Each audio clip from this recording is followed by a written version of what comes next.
रात के करीब 1 बजे बेटे को माँ का फोन आता है। बेटा, हैप्पी बर्थडे। आज तुम्हारा जन्म दिवस है। आज ही तुम पैदा हुए थे। तुमको ढेरों शुभकामनाएं। माँ, ये कोई टाइम है फोन करने का? रात के 1 बज रहे हैं। आज सुबह तक इंतजार नहीं कर सकती थी? मेरी नींद खराब कर दी। बेटा गुस्से में कहता है। माँ ये सुनकर फोन काट देती है, लेकिन कुछ देर बाद ही पिता का फोन आता है। पिता की आवाज़ सुनकर बेटा कुछ नहीं बोलता है, बस इतना कहता है, आपने भी बर्थडे विश करने के लिए फ़ोन किया है? पिता कहते हैं, नहीं, मैंने बर्थडे विश करने के लिए फ़ोन नहीं किया है, बल्कि मैंने तो तुमसे माफ़ी मांगने के लिए फ़ोन किया है। तुम्हारी माँ नासमझ है ना, कुछ नहीं समझ पाती। भला कोई इतनी रात को फ़ोन करता है? बेवकूफ़ है ना, उसे पता नहीं कि तुम गहरी नींद में होगी। लेकिन एक बात बताऊं, तुम्हारी तो एक ही दिन की नींद खराब हुई है और मेरी तो साल में 365 दिन हर रात 1 बजे तुम्हारी माँ उठाकर नींद खराब करती है और कहती है इसी समय हमारे बेटे का जन्म हुआ था। पिता फिर से कहते हैं, जानते हो, जब तुम्हारा जन्म हुआ था तो तुम्हारी माँ ने अपनी जान की परवाह ना करते हुए तुम्हें इस दुनिया में लाने को कहा, क्योंकि डॉक्टर ने साफ कह दिया था कि इसमें माँ की जान भी जा सकती है। लेकिन तुम्हारी माँ ने अपनी जान की परवाह नहीं की और मुझसे बार बार कहती रही कि सुनो, अगर डॉक्टर कहें कि दोनों में से एक ही बचेगा तो तुम मेरे बच्चे को ही बचाना। और जब डॉक्टर ने मुझे साइन करने को कहा तो मैंने भी कांपते हुए तुझे ही बचाने को कहा, और तू कहता है कि माँ ने तेरी नींद खराब कर दी। सो जा बेटा, अब तेरी माँ कभी तेरी नींद खराब नहीं करेगी। और फोन काट देते हैं। बेटा मन ही मन सोचता है, अरे मैंने ये क्या कर दिया? जिस माँ ने मेरे लिए इतना बलिदान दिया, मैं उसी के उपकारों को भूल गया। क्या मैं आज इतना बड़ा हो गया हूँ? उसे रात भर नींद नहीं आती है। सुबह दौड़ता हुआ वह घर पहुँचता है और माँ के कदमों में गिर जाता है। माँ, मुझे माफ़ कर दीजिए, ये मैंने क्या कर दिया? यह सुन पिता कहते हैं, जा तू यहाँ से। मेरे कंधों में जब तक ताकत है तब तक मैं तेरी माँ की सेवा कर सकता हूँ। माँ तुरंत बोली, माफ़ी तो मांग रहा है, ये मान लीजिए ना। पिता लड़के को समझाते हुए कहते हैं, देखा, ये होती है माँ, बेटे की लाख गलती होते हुए भी अपने बच्चे का बचाव करती है। अरे माँ के जैसा हृदय तो इस दुनिया में किसी का नहीं है। कितना दर्द और दुख सहती है, फिर भी अपने बच्चों की खातिर कभी थकती नहीं है। माँ तो बच्चों की रक्षा के लिए खुद की जान भी दांव पर लगा लेती है। एक गरीब पिता अपनी बेटी के साथ शहर के एक बहुत महंगे होटल में पहुंचा। उस गरीब पिता ने फटे पुराने कपड़े पहने हुए थे और उसकी बेटी ने स्कूल की ड्रेस पहनी हुई थी, क्योंकि वह स्कूल से सीधा उसे लेकर के आया था। जब वो दोनों होटल के अंदर पहुंचे तो वेटर ने पूछा, सर आप क्या खाना पसंद करेंगे, अपना ऑर्डर बता दीजिए। उस बेटी के पिता ने कहा, मेरी बेटी के लिए 1 प्लेट पाव भाजी लेकर के आ जाइए। वेटर ने कहा, सर आप कुछ नहीं लेंगे, आपके लिए कुछ लेकर आऊं? उस गरीब पिता ने कहा, मेरे लिए कुछ नहीं लेकर आना, आज मेरी बेटी के लिए पार्टी है। मैंने अपनी बेटी से वादा किया था कि अगर तुम पूरे जिले में 10वीं क्लास में टॉप करोगी तो मैं तुम्हें पार्टी दूंगा। सबसे महंगे होटल में मैं तुम्हें पाव भाजी खिलाऊंगा, तो आप बस बच्ची के लिए ले आएं। जब यह बात वेटर ने सुनी तो वह दौड़ते हुए अपने होटल के मैनेजर के पास पहुंचा और मैनेजर से कहा, सर मेरी आपसे एक छोटी सी दरखास्त है। आप मेरी सैलरी में से पैसे काट लेना, लेकिन आज मैं चाहता हूँ जो बच्ची उस टेबल पर अपने पिता के साथ बैठी है उसके पिता को भी 1 प्लेट पाव भाजी खिलाई जाए। उस बच्ची ने पूरे जिले में टॉप किया है सर, वो गरीब पिता है, ज़्यादा पैसे नहीं होंगे, इसीलिए कह रहे हैं कि सिर्फ बच्ची के लिए ले आओ। तो सर मैं चाहता हूँ कि मेरी तरफ से उन्हें भी पाव भाजी खिलाई जाए। होटल के मालिक ने जब यह बात सुनी तो कहने लगा, अरे क्या छोटी सी बात कर रहे हो, तुम उसके पिता के लिए भी पाव भाजी लेकर जाओ और उस लड़की के लिए भी। पैसे मत लेना, 3-4 प्लेट पाव भाजी पैक भी करा कर ले जाओ और 2-3 किलो मिठाई के डिब्बे भी साथ ले जाओ और उनसे कहना कि यह पार्टी होटल की तरफ से है, हमारी बेटी ने पूरे जिले में टॉप किया है। उनसे कहना कि पूरे मोहल्ले में मिठाई बांटिए और जश्न मनाइए, चिंता मत कीजिए। जब ये बात होटल के मालिक ने कही तो वेटर खुश हो गया। उसने कहा, क्या बात है, कितने अच्छे मालिक के यहाँ मैं नौकरी कर रहा हूँ। जब वेटर 3-4 प्लेट पाव भाजी लेकर पहुंचा तो यह देखकर लड़की के पिता चौंक गए और बोले, मैंने तो सिर्फ 1 प्लेट ही पाव भाजी मंगवाई थी, इन सबको लेने के लिए मेरे पास तो पैसे नहीं हैं। वेटर ने कहा, क्या सर, शर्मिंदा मत कीजिए, यह सब हमारी तरफ से है। ये बेटी आपकी ही नहीं, हमारी भी बेटी ही है जिसने पूरे जिले में टॉप किया है। यह मिठाई के डिब्बे और 3-4 प्लेट पाव भाजी पैक कर दी है, आप इन्हें लेकर के जाइए और जश्न मनाइए। पिता और पुत्री खुश होकर वहाँ से चले गए।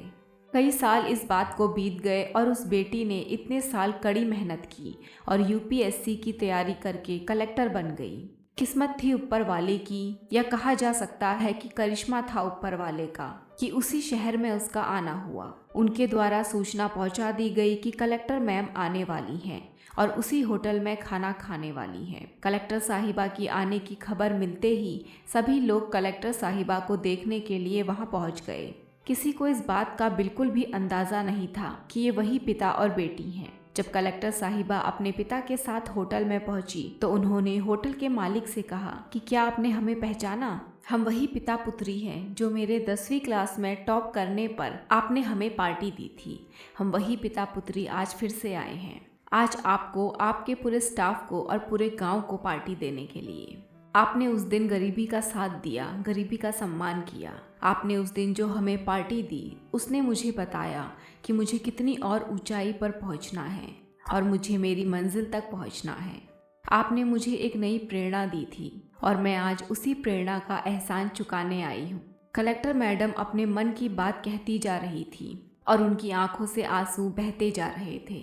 होटल का मालिक और वेटर दोनों हाथ जोड़कर खड़े थे और कह रहे थे, क्या बात है, ऊपर वाले का आशीर्वाद है। छोटी सी कहानी है लेकिन सिखाती है कि कभी भी किसी गरीब का मजाक मत उड़ाना और हो सके तो उसकी मदद करना, और अगर मदद ना कर सको तो मजाक मत उड़ाना, क्योंकि ऊपर वाला सब देख रहा है। बनना है तो उसकी नज़र में अच्छा बनिए। दोस्तों, यह कहानी है बिहार के एक गांव की, जिसमें विजय नाम का लड़का रहा करता था। बचपन से ही पढ़ाई में होशियार विजय अपने मम्मी पापा की आखिरी उम्मीद था। विजय के दादा ने अपने समय में बहुत कर्ज ले लिया था, जिसको चुकाने में पापा की पूरी जिंदगी मजदूरी में निकल गई। उनके पास थोड़ी सी ज़मीन थी जिससे उनका गुजर हो रहा था। पापा की तबीयत मजदूरी करने से खराब रहती थी, पर पापा विजय को इस बात का एहसास नहीं होने देते थे। विजय को पढ़ाई में इतना होशियार देखकर उसके मम्मी पापा ने हर वह काम किया जिससे विजय को पढ़ा सकें। विजय की कॉलेज की पढ़ाई खत्म हो गई थी और वह एक छोटी सी नौकरी करने लगा, जिससे उसका खर्चा निकल जाता और साथ में वह कलेक्टर बनने की तैयारी भी कर रहा था। विजय अपने वक्त का 1 मिनट भी फालतू नहीं गुजारता था। विजय ने पूरा समय पढ़ाई और नौकरी में ही लगा दिया। विजय के पापा को यह पता था कि वह कलेक्टर बनना चाहता है, इसीलिए घर की हालत बहुत ज़्यादा खराब होने पर भी उन्होंने विजय से कभी इस बात का जिक्र नहीं किया और ना ही उसको अच्छी नौकरी करने के लिए कहा। लगातार 2 साल तक विजय पास नहीं हो पाया। उसके बाद भी उसके पिता ने अपना घर और ज़मीन गिरवी रखकर विजय को IAS की कोचिंग ज्वाइन करवाई और उसकी नौकरी भी छुड़वा दी और केवल पढ़ाई करने को कहा। विजय के पापा हमेशा उससे कहा करते, बेटा, खेत और घर दोबारा आ जाएंगे पर कलेक्टर दोबारा नहीं बन सकते। आज पूरे साल पढ़ाई करने के बाद विजय का रिजल्ट आ गया, जिसमें वह अच्छे नंबरों से निकल गया। आज उसके पिता से ज़्यादा खुश कोई नहीं था। ऐसा लग रहा था जैसे विजय का सपना पूरा होने वाला है, पर भगवान को कुछ और ही मंजूर था। विजय का कल इंटरव्यू था और सुबह से उसके पापा की तबीयत खराब थी। विजय के पापा उसकी माँ से बार बार कह रहे थे कि विजय को मत बताना, और उस दिन देर रात उनकी मौत हो गई। अब एक माँ जिसकी गोद में उसका पति गुजर गया और वह अपने दर्द को भुलाकर अपने बेटे की जिंदगी के बारे में सोच रही थी। माँ ने पड़ोसियों तक को इस बात का एहसास नहीं होने दिया कि उसका पति अब नहीं रहा।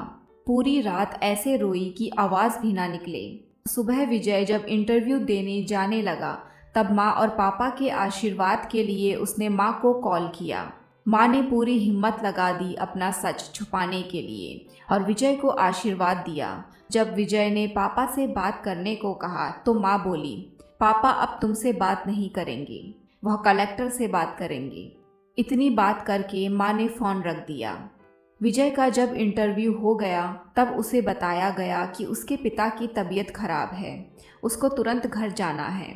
विजय को एक पल नहीं लगा अपने पिता की हालत समझने में। घर पहुंचकर पिता के पैरों में गिरकर वह जोर जोर से रोने लगा और कहने लगा, पापा उठो, देखो मैं कलेक्टर बन गया। आज उसके पिता को वह खुशी मिली थी जिसका उनको वर्षों से इंतज़ार था, पर आज वह इस दुनिया में नहीं थे। भगवान विजय के पिता की जिंदगी में सुख लिखना ही भूल गए थे। पहले वह अपने पिता के कर्ज में जिंदगी भर मजदूरी करते रहे और फिर बेटे के सपनों में फिर घर और जमीन गिरवी रखनी पड़ी। वह जिंदगी में कर्ज लेकर आए और कर्ज लेकर चले गए। विजय के पिता को भले ही जिंदगी में कुछ हासिल ना हुआ हो, पर वह अपने लड़के को इस काबिल बना गए कि वह अपनी 7 पुश्तों को बैठे बैठे खिला पाए। विजय की माँ ने जो उस रात किया, जिसको करने का जज्बा बहुत कम लोगों में होता है। जब विजय कलेक्टर बनकर घर आया तब माँ ने विजय से कहा, बेटा तुम आज इतने बड़े बन गए हो कि हजारों गरीबों का भला कर सकते हो। जब भी तुम्हारे सामने कोई गरीब मदद मांगने आए तो अपने पिता और मेरे बारे में सोचना। मैं तुम्हारे बराबर पढ़ी लिखी और समझदार तो नहीं हूँ, पर इतना ज़रूर जानती हूँ कि गरीब आदमी की बहुत मजबूरी होती है। तुम कभी किसी का बुरा मत करना। दोस्तों, इस कहानी से हमें यह शिक्षा मिलती है कि वक्त कितना भी खराब हो, हम उसे बदल ज़रूर सकते हैं। माँ और बाप के एहसानों को हम कभी नहीं उतार सकते, पर हम अपने कर्मों से उनकी इच्छा ज़रूर पूरी कर सकते हैं। विमल बहुत परेशान था। उसे समझ में नहीं आ रहा था कि वो इस परिस्थिति से कैसे निपटे। वो अपनी माँ को बहुत चाहता था, किंतु उसकी पत्नी और बच्चे उसकी माँ से बहुत दूर भागते थे, क्योंकि उसकी माँ की एक आँख नहीं थी। साथ ही उसकी कमर भी 90 अंश पर झुकी थी। वैसे वह अपना काम सब खुद कर लेती है, किंतु फिर भी वो उसकी पत्नी और बच्चों के लिए हमेशा खटकती है। दादी आप ऊपर के कमरे में जाओ, मेरे दोस्त आ रहे हैं, विमल के बेटे अखिल ने बड़े बेरुखी से कहा। पर बेटा मैं तो यहाँ बहुत दूर बैठी हूँ, विमल की माँ ने बहुत प्यार से कहा। नहीं, आप उनके सामने मत रहो, वो मुझे चिढ़ाते हैं, अखिल ने जोर से डांटते हुए कहा। क्या हुआ अखिल, क्यों चिल्ला रहे हो? विमल की पत्नी कामिनी ने किचन से ही आवाज़ लगाई। देखो ना माँ, ये दादी यही ड्राइंग रूम में बैठी हैं और मेरे दोस्त आ रहे हैं, अखिल ने शिकायत भरे लहजे में कहा। माँ जी आप ऊपर चली जाओ, क्यों हम लोगों को लजवाती हो? कामिनी ने बेटे का पक्ष लेते हुए कहा। बेचारी सरस्वती चुपचाप उठकर जीने के सहारे ऊपर जाने लगी। कमर झुकी होने के कारण उन्हें ऊपर चढ़ने में बहुत परेशानी हो रही थी, किंतु वो पूरी ताकत से ऊपर के एक अकेले कोने वाले कमरे में जाकर बैठ गई। विमल बाजू के कमरे से सब सुन रहा था। उसे कष्ट हो रहा था कि उसकी माँ को अपमानित होना पड़ रहा है, किंतु वो असहाय था। अगर वो कुछ कहता तो पत्नी और बच्चे उसका विरोध करने लगते हैं। दूसरे उनके तर्क भी सही लगते हैं। चूँकि वो एक प्रशासनिक अधिकारी था, उसका सामाजिक स्तर बहुत ऊंचा था। उसकी ससुराल भी एक उच्च घराने में थी, अतः वह चुपचाप इस तरह हर दिन अपनी माँ को अपमानित होते देखता रहता था। रात को विमल की पत्नी ने कहा, देखो जी अब कुछ करो। कल कलेक्टर साहब की पत्नी आई थी। माँ जी अपनी देसी धुन धारा में उनसे मिली। मुझे बहुत शर्म आ रही थी बताते हुए कि ये मेरी सास हैं। मैंने कह दिया कि दूर की रिश्तेदार हैं, इलाज कराने आई हैं। विमल को रोना आ गया, किंतु फिर भी वह चुप रहा। उसे समझ में नहीं आ रहा था कि वो क्या करे। अपने बेटे की मनः स्थिति को सरस्वती अच्छी तरह से जानती थी और बेटे को कोई कष्ट ना हो इसलिए वो हर बात को चुपचाप सह लेती थी। विमल बहुत उदास रहने लगा। एक तरफ परिवार और सामाजिक स्तर पर जीने की प्रतिबद्धता थी, तो दूसरी ओर माँ। आखिर माँ से अपने बेटे की यह हालत नहीं देखी गई। एक दिन उसने अपने बेटे से कहा, विमल बहुत दिन हो गए हैं, मैं अपने गांव जाना चाहती हूँ, मुझे वहाँ पहुँचा दो।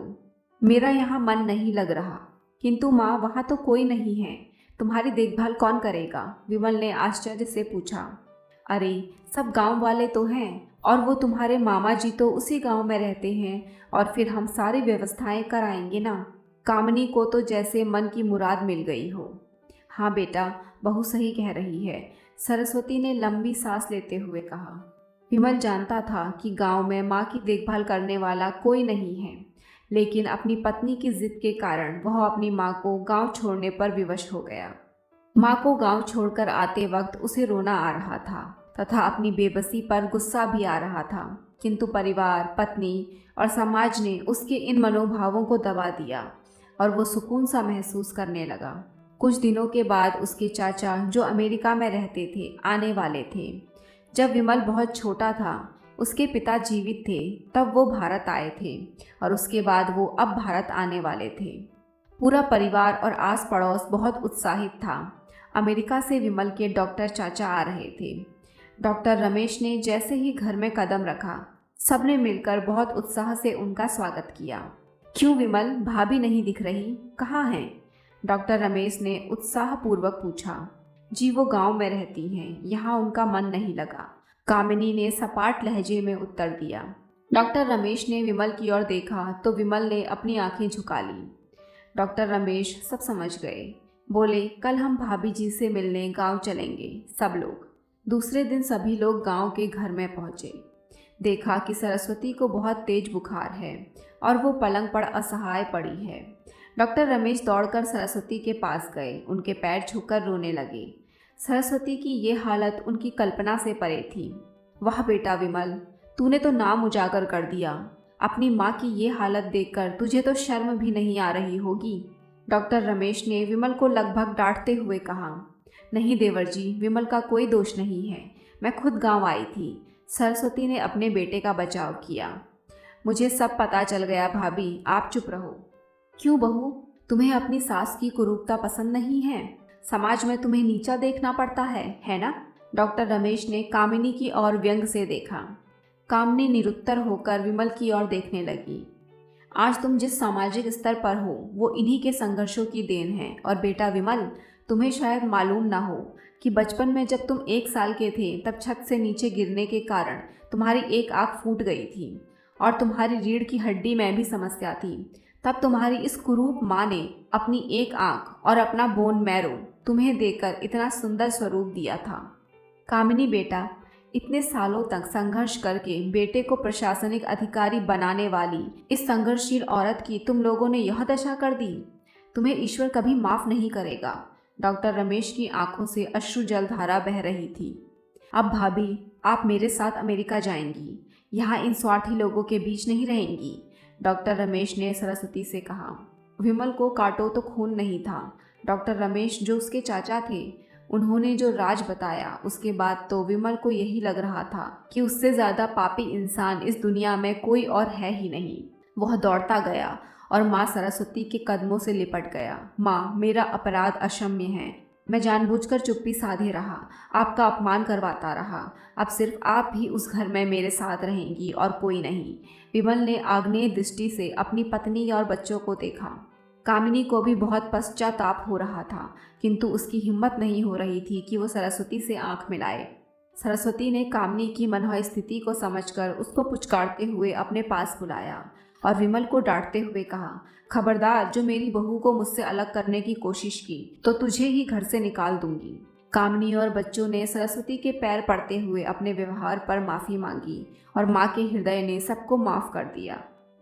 हो सकता है आज की कहानी पढ़कर आपकी आंखों में पानी आ जाए, मगर मैं दावे के साथ कहती हूँ कि इस कहानी से आपको एक स्ट्रॉन्ग मैसेज मिलेगा, जो आपको और आपकी फैमिली को कोई भी ऐसा गलत कदम जो इस कहानी के पात्रों ने अपने पिता के साथ किया है, करने से रोकेगा।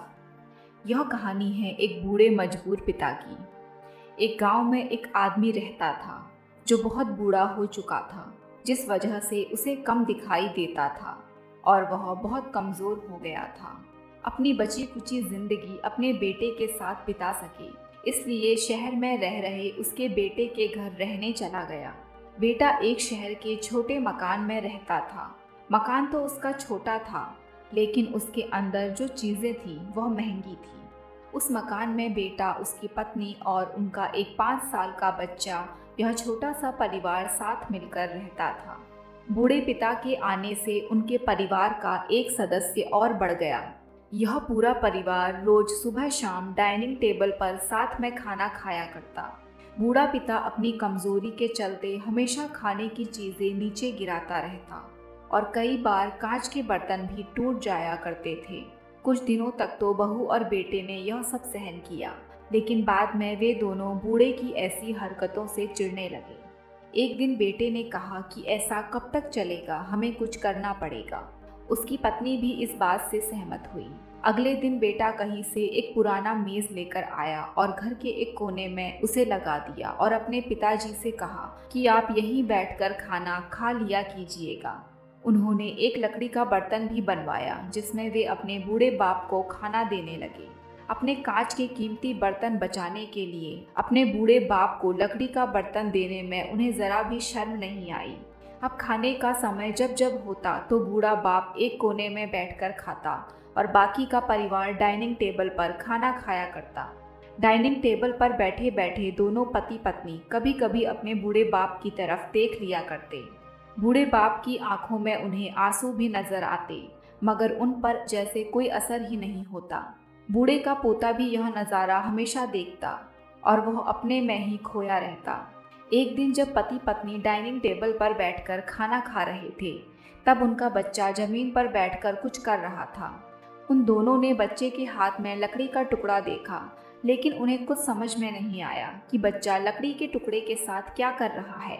जब बच्चे के पिता ने उसे पूछा कि बेटा आओ खाना खा लो, तुम नीचे बैठकर क्या कर रहे हो, तब बच्चे ने भोलेपन से कहा, अरे मम्मी पापा, मैं आप दोनों के लिए लकड़ी का बर्तन बना रहा हूँ ताकि जब आप लोग बूढ़े हो जाओ तो आपको इनमें खाना दे सकूं।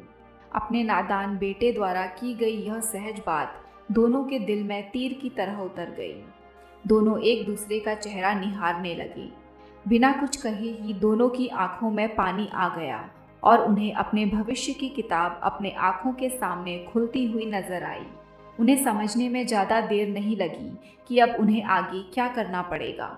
अगले दिन कमरे के कोने से वह पुराना मेज हट गया और अब बूढ़ा पिता और बाकी का परिवार साथ में मिलकर फिर से खाना खाने लगे। बूढ़े की कमजोरी की वजह से हो रही गलतियां भी अब किसी को नहीं चिढ़ाती थी। दोस्तों, यह कहानी हमें बताती है हर वह पत्ता जो आज हरा है वह कल सूखेगा और डाली से नीचे भी गिरेगा। इसलिए हमें अपने बड़े बूढ़ों का हमेशा ख्याल रखना चाहिए और हमें हमारे माता पिता और बुजुर्गों के साथ वैसा ही व्यवहार करना चाहिए जैसा हम चाहते हैं कि हमारे बूढ़े होने के बाद हमारे बच्चे हमारे साथ करें। एक कस्बे में एक विधवा औरत रहती थी। उसका एक बेटा था जिसके पालन पोषण की सारी जिम्मेदारी उसके कंधों पर थी।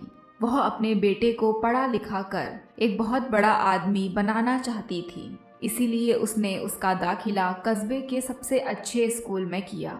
वह दिन रात मेहनत करती ताकि बेटे की स्कूल फीस दे सके।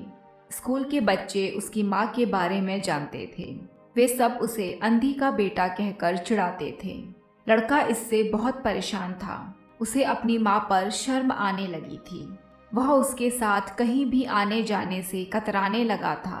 जब लड़का बड़ा हुआ तो उसकी शहर में अच्छी नौकरी लग गई। उसने अपनी माँ से वादा किया कि शहर में मकान लेकर वह उसे लेने आएगा, लेकिन वह शहर गया तो फिर लौटकर वापस नहीं आया। अंधी माँ उसका इंतजार करती रह गई। कई महीने बीत गए, लड़के की कोई खबर नहीं आई। एक दिन उससे रहा नहीं गया और वह बेटे से मिलने शहर पहुंच गई। पूछते पूछते वह बेटे के ऑफिस पहुंची। वहां सिक्योरिटी गार्ड ने उसे रोक दिया। अंधी औरत ने गार्ड को अपने बेटे का नाम बताया और बोली कि उससे जाकर कह दो कि गांव से कोई मिलने आया है। गार्ड ने जाकर उसके बेटे को बताया। बेटे ने ऑफिस की खिड़की से देखा तो उसे अपनी माँ गेट के बाहर खड़ी नजर आई।